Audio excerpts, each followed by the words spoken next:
Welcome back, riders. In today's video, I'll be going over everywhere I went in 2024. This is a video I like to do as throughout the next few days, I'll be releasing year-end videos. So going over everywhere I went helps me create the pool of parks that will make up those videos.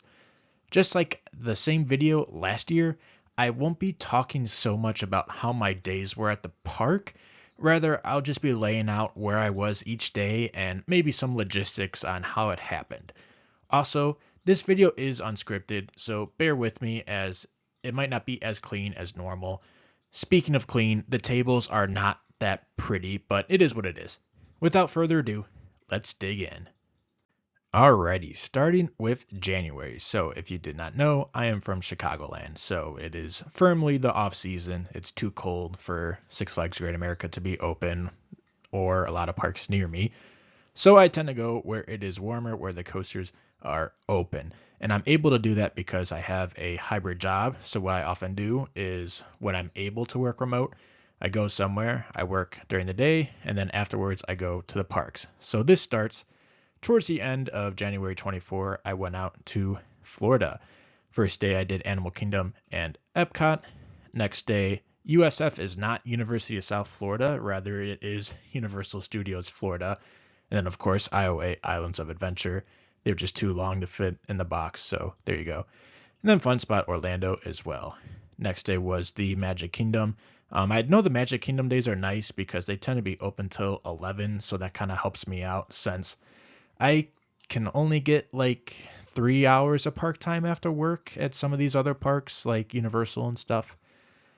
Obviously, on the weekends I'm off though, so I spent the entire day at Islands of Adventure on that 27th, did not step foot in Universal Studios Florida, and then Busch Gardens on that Sunday. Continuing through the week, did Epcot that day. I'm sure I did Guardians or whatever after that. 30th was a bit interesting. I did Islands of Adventure and Magic Kingdom, so we did both Universal and Disney on the same day. Probably, again, because those 11 o'clock closes. And then to end out the month, I did Hollywood Studios. Okay, moving on to February here. Obviously, still in Florida. On the 1st, I actually took that day off of work and spent the entire day at Busch Gardens, Tampa Bay. This is something I like doing when I take off days going there because I try to avoid that park on the weekends when I visit Florida, but it's also hard for me to get there on weekdays because I work. So usually I'll just take a day off and go there. And I'm really happy I did. This was one of the most successful days I had this year at any park. Next day, ended up at Animal Kingdom and Magic Kingdom, both the kingdoms at Disney. Saturday was Islands of Adventure. I forget exactly what it was, but there was some reason why I didn't go to studios that much this trip, Universal Studios. I think maybe I was blocked out with the concerts and like Rocket was closed or something, I forget. But I ended up there on the 4th alongside Islands of Adventure, and that day I actually rope dropped SeaWorld Orlando. That was my first and only trip to the park on this trip to Florida. On the 5th, ended up at Hollywood Studios, Magic Kingdom, and then ended up the night. Fun Spot Kiss Me, thank you, midnight closes, especially after Magic Kingdom. That helps out a lot. And then the 6th, that was the day I flew home, so I worked, drove to Epcot, rode Guardians, drove to the airport, and then flew home. So that was a bit of a crazy day. And then we have, it was a leap year, so I decided to take advantage of the 29th this year. This was starting a trip out in California in Vegas. So on that day, started out in LA, was driving to Vegas, and on the way, picked up the John's Incredible Pizza credit. Very exciting stuff. So here we are with March. Like I started explaining, driving out to Vegas. The first thing we did when we were in Vegas on that Friday was the Adventure Dome. Saturday was a bit of a crazy day. I did shoot a vlog. It didn't do that well, but if you're interested, it's still on the channel. We did a bunch of sightseeing, I guess, of roller coasters, but didn't ride a single one. We started with the Las Vegas Mini Grand Prix. It's a little FEC. They got, I forget what kind of coaster it is. Maybe Wisdom. But they got one little coaster. We got there. It was open. We bought our tickets, got online, but the skies were very dark. Like rain was going to happen at any second. And by the time it was our turn to get on, they shut down the coaster. New York, New York. Obviously you got the Big Apple coaster, whatever it's called these days. We knew going in it was going to be closed. We called ahead of time because it was way too windy and it was still like rainy and stuff. But we decided to go and check it out anyways. Checked out at least the entrance, some of the supports. Did a little gambling there. Someone 2 chairs down from me won a couple $1,000s, and I lost everything I put in, which was like $25, not thousand. Then we have Speed the Ride. Obviously, was not expecting that to be open, but swung by there. It was kind of cool seeing a coaster just laying out like that. And then on our way to San Diego, where we would spend the night that night, we did Buffalo Bills. That was actually a really interesting place. Obviously, nothing was open, but just seeing the flume and the coaster and stuff, it was really interesting. On that third, like I said, heading to San Diego, a rope dropped Legoland, California. The Shoppers Pass Technicoaster was closed. I said I wasn't going to talk that much about how each park day went, but oh well. Sesame Place, San Diego, where I got my 500th credit on Super Grover. Yeah. And then we spent majority of the day at SeaWorld San Diego. Lovely park. Love it there. Next day, full day, took this day off of work, went to Six Flags Magic Mountain, and then the 5th, 6th, and 7th was planning on going to Knott's Berry Farm after work, but the 6th, the weather was just not cooperative, and Ghost Rider was not open, so I didn't want to bother going all 3 days. Decided to have some fun with Roller Coaster Insider and whatnot. On the 8th, made it back, Six Flags Magic Mountain. And then Saturday was the full day at Disneyland Resort where we did pretty much everything. The biggest thing we missed was Spider-Man, and Incredicoaster was down for refurb. But other than that, we did damn near everything. Some things multiple times. That was a crazy day. And then my last day had a red-eye flight that night, but I went to Knott's Berry Farm beforehand. And that was it for March. All right, moving on to April. This is kind of when all the parks near me start to open, but I ended up starting out at Dollywood. This was for the Coaster Crew event on the 6th. Hadn't been there since 2018, so really nice to return there. On the 7th, did some various mountain coasters. We did Rocky Top, Lost Mine, and Great Smoky Mountain Coaster. I think that's what that stands for. And then made it to not opening day, but opening weekend for Six Flags Great America. Had a personal commitment on the 20th, so couldn't make it to opening day, but opening weekend, good enough. It was a good time. And then the next weekend, my favorite amusement park, Kings Island. I had to go. So I did Kings Island on the 27th, and then the 28th was a very interesting day because we started out at Kings Island and then drove to Cedar Point for Top Thrill 2 previews, and thank goodness we did. Thank you, McLovin and the wife, for giving me your ticket because, yeah, almost no one rode it this year, but I was able to ride it on that day. Also, a couple laps on Magnum, so that was a good time. But, yeah, this is when the parks start to open, so the calendar is going to get pretty full coming up here. Kicking off May the 4th, Be With You, Six Flags Great America at the home park. Still only weekends only at this point. Visit whenever. I'm not traveling to other places. Then the next weekend was one of the more notable weekends of the trip. On that Thursday, I did Indiana Beach. That was the media day for All American and Triple Loop. That was a hoot. And then the 10th, also did Indiana Beach. That was a pass holder preview day. And then the 11th, guess what? Did Indiana Beach again. I did Indiana Beach 3 straight days. Yeah, it was like way too much Indiana Beach, but still had a lot of fun. Stayed at the cabins nearby. That's actually a pretty good deal. There were 5 of us, and it was a little cozy, but it worked out well. So I'd recommend it. I had fun. I would definitely do it again, but definitely a lot of Indiana Beach. Some might be too much for some people to handle. 21st starts. I don't know if this was the first day of starting to be open on weekdays, but this was the first time I was able to go after work. So what I like to do is when I go into the office, I like to go to Six Flags after work. So pretty much any weekday that, the criteria is met, I go to Six Flags Great America. So the first time I did that was the 21st. Not for long though. Didn't stay in Illinois at least. This was Memorial Day weekend.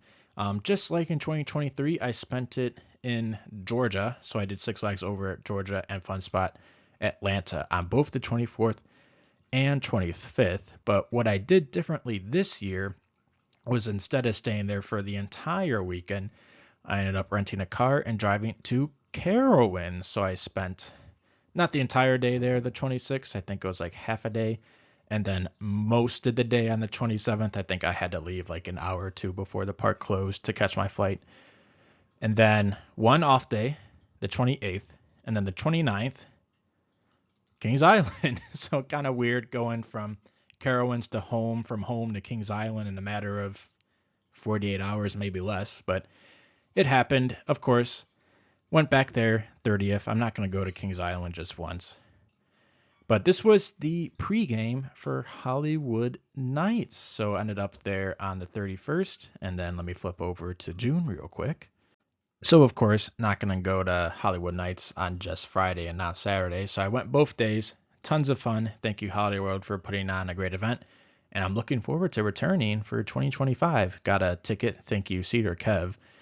Saving my butt there. We've got, of course, it's almost like tradition at this point, go to Kentucky Kingdom for a couple hours after Hollywood Nights. I kind of like how it works out. With like the time zones, it's almost like just a 40-minute detour. So, I mean, I'll take that.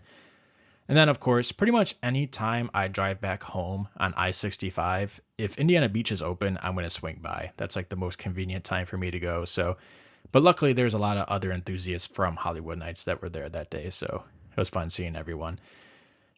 Maybe I hit that one a little too early, but Six Flags Over Texas gave it away on the 5th.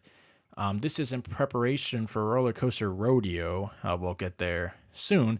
But that Wednesday, did the whole day at Six Flags Over Texas. That was my first ever visit there. Then Thursday, made the detour to Houston-ish. Picked up McLovin at the airport.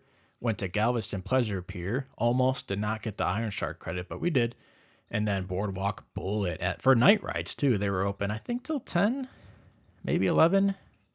That was a lot of fun. And then Friday, SeaWorld San Antonio, first time there. And then Six Flags Fiesta Texas, first time there. That was Roller Coaster Rodeo. That was the first night they had. Was there all day again on the 8th. And then the 9th, I don't have it as the first park, but we did start the day at Six Flags Fiesta Texas. Did the water park ERT that day. And then we went to ZDTs, and I really don't have these in order. Thank goodness we did. We'll see, hopefully, the Switchback reopen somewhere else. And then SeaWorld San Antonio to end off the day. So that was it for Texas. Worlds of Fun, June 20th. That was also my first time there. So this was the month of new parks in the States for me. Never been there before. Did that the 20th after work. And then I returned there on the 22nd for a little bit. I stayed in the area on that 21st, but didn't do any coasters. Did a couple hours at Worlds of Fun. Met Uncle Nate there. That was a lot of fun. And then drove to Six Flags St. Louis. I think I had 2 hours there, maybe 90 minutes there of park time. That was fun. And then Six Flags St. Louis again.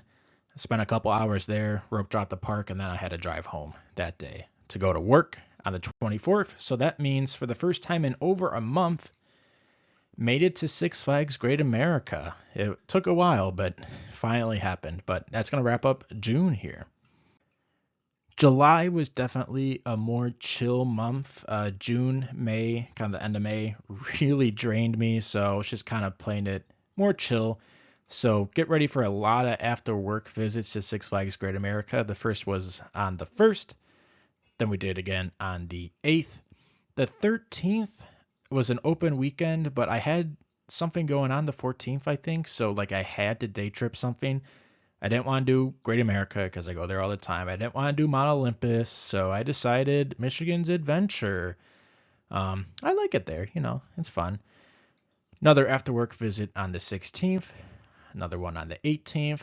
Add one for the 22nd. Going to switch it up a little bit here. The 27th, I joined Cedar Kev for his first ever visit to Canada's Wonderland. That was a lot of fun. And then, of course, maybe not of course, jumped the gun there. I remember the 28th, I had to fly home. My flight was at like 5 or 6 a.m. or something. So I was like, oh, why the heck not? I'll go to Six Flags Great America once I land. So Yeah, but that was it for July. So, relatively speaking, a lot more chill and laid back compared to June. August was a bit of a busier month for me. Starts off that first weekend, we had McLovin's bachelor party. So, we had a lot of the coaster idiots get out together. We did Eastern PA. So, Friday, Saturday, we did Hershey Park. Friday was like the sweet preview, I think they call it. And then Saturday was more or less, we were there the entire day. And then we spent Sunday at Dorney Park. Feel free to check out El Toro Ryan's channel. He did some vlogs from this weekend, and I'm in them. So if you want, feel free to check those out. At this point, me, McLovin, and Uncle Nate, we did like a split off extended bachelor party. On that Monday, we did a bunch of boardwalk parks. So we did Kingsburg, Jenkinson's, Casino Pier, Playlands Castaway Cove, Gillian's, rest in peace, and Steel Pier. I'd never been to any of those, so a lot of credits, a lot of driving too. The 6th ended up being a pretty important day. Got out to Six Flags Great Adventure, so thank goodness I made it there. Thank goodness I rode Kinda Ka. I had been on it before, but it was just nice to get on it this year, relatively recently before they closed it for good. When it was obvious it was going to be shutting down for good, like October, November, I didn't feel the need to go back out there since I had ridden it on this day. And then I threw in Sesame Place, Philadelphia. This was a bit of a weird one.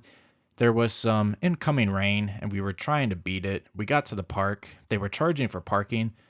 I mean, we have our season passes, so we didn't pay, but they were still taking money from other people. And we got to the front gate, and they're like, nope, we're closed. So I have seen Oscar's Wacky Taxi, but I have not ridden it. Back home at this point, Thursday, classic after work visit to Six Flags Great America.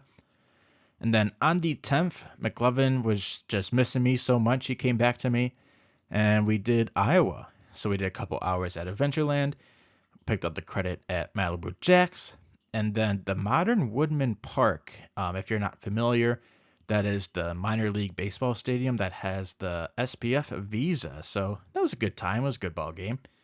And then McLovin wanted to check out Great America on the 11th. So another after work visit on the 13th. Added another one on the 19th. And at this point, I had not been to Ohio in a while, so decided to fix that. The 24th, actually a bit of an interesting one. I had a fantasy football draft back home with the boys in Illinois, so I had to do that first before I drove all the way to Cedar Point. I lose an hour with the time difference too, just for like, I don't know if I got one or two rides on Maverick before they closed for the night. I was cutting it close. The 25th, another day at Cedar Point. This was the Coaster Crew event, ERT on Maverick, my favorite. So thank you, Coaster Crew. Great event. I'm actually a huge fan of the ice cream bar they had. The toppings go crazy. But that was definitely a lot of fun. I stuck around, did an after work visit on the 26th. And then the next weekend, a bit of an interesting thing, me velocicoasting or rides and bites. We did Pennsylvania. So I made it to Knoebels. I had been dying to get back there since I last went. Thank goodness we did. And then, of all places, we spent an entire day at Dorney Park, which I can't believe I did two separate trips to Pennsylvania and two pretty much full days at Dorney Park within the same month. Like, that's pretty crazy, but I like it there. It's fun. So, September, squeezed in Six Flags New England while we were doing that whole Pennsylvania New England trip. A lot of driving, but it was fun. And I was so happy to get back to New England. I had not been there since 2016, I believe. So really good to get back out there. Took the weekend off after that because this was when I had my big Europe trip for this year. So started the 12th with Thorpe Park. 13th was Alton Towers. 14th was Blackpool Pleasure Beach. Then we had a flight to Poland that night. So we did Energylandia for most of the day on that Sunday, and then we did like 2 or 3 hours to end off the night at Legendia, and then the 16th ended up back at Energylandia. So a bit of a shorter Europe trip this year, but still a ton of fun. Made it out to Six Flags Great America that weekend, and that was actually it for September. So besides Europe, pretty chill month here. Into October, did not do anything that first weekend. And then that following week is when I caught wind that Tiger Terror at Safariland was closing. So I went there after work on the 9th to go investigate, see what I could go find out. Shot some content. It was a good time. Then that Saturday, ended up going to Holiday World. I've always wanted to go there in the fall, and I received a rainy day ticket from when I went to Hollywood Nights earlier in the year, so I figured this was the time to go. It was a good time. Another after work visit on October 14th. I believe that was Columbus Day. I think that's why they were open on a weekday. And then at this point, we're at the mid October, and I'm like, I have not been to Kings Island since May. What am I doing? So I devoted an entire weekend to just Kings Island. Open to close on Friday, Saturday, and Sunday, including early entry. So I was dirt tired, but I had so much fun. The weather was like perfect. So many rides. It was a good time. At this point, Six Flags Great America was open on Thursday, Fridays for Fright Fest after work, so I did that on that Thursday. And that was it for October. November, unfortunately, begins the off season for me here in Chicago, but we make ends meet. On the 10th, made it back to Safariland, just squeezing in as many rides on Tiger Terror as I can. I met Hawk Vandelay and Laurel XL200 there. They needed the credit. Bunch of fun. Safariland hooked us up. Got 12 rides, I think, maybe. Did seat completion. It was just a blast. Made it back to Florida. I miss it. It's the off-season thing to do. So went to Islands of Adventure and the Magic Kingdom on Wednesday. Hollywood Studios that Thursday. Magic Kingdom, and then SeaWorld Orlando. That was the Coasters After Dark Christmas edition, I think it's called. Special ticket event. Separate, I should say.